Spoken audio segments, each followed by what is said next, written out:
ரீசெண்டாக Jio, Airtel, Vodafone 3 பேருமே அவங்களோட ரீசார்ஜ் பிளான்ஸை அதிகப்படுத்தினாங்க. எல்லாருமே அட்டெண்ட் பண்ணீங்க. ஜியோ 12-25%, ஏர்டெல் 11-21%, இதே மாதிரி வோடஃபோன் 11-24% அதிகப்படுத்தினாங்க.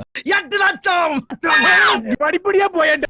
இதனால வெக்ஸான மக்கள் இந்த 3 நெட்வொர்க்ல இருந்து மாறி பிஎஸ்என்எல் போகலாம் அப்படின்னு பிளான் பண்ணாங்க. இது மூலியமா பிஎஸ்என்எலுக்கு 27 lakh கஸ்டமர்ஸ் வந்து கிடைச்சிருக்காங்க. இப்படி எல்லாம் மாறும்போது வந்து சேர்ந்தாரு விநாயக்.